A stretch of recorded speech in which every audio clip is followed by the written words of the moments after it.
எல்லாம் ரத்தம் வர்ற மாதிரியே பொண்ணை கல்யாணம் கட்டி வச்சாச்சு. இப்போ அந்த பொண்ணு அங்கே பார்க்கக்கூடாது, இங்கே பார்க்கக்கூடாது, ஃபோன் எடுத்து பேசக்கூடாது, ஒரு ஆள்கிட்ட பேசிடக்கூடாது, யார்கிட்டையும் பேசக்கூடாது அப்படின்னா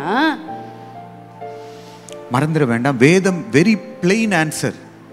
நீ இங்க டான்ஸ் ஆடலாம், ஆனா கடவுளுக்கு முன்னால ஒரு நாள் வந்து நீ பதில் சொல்லியே ஆகணும்.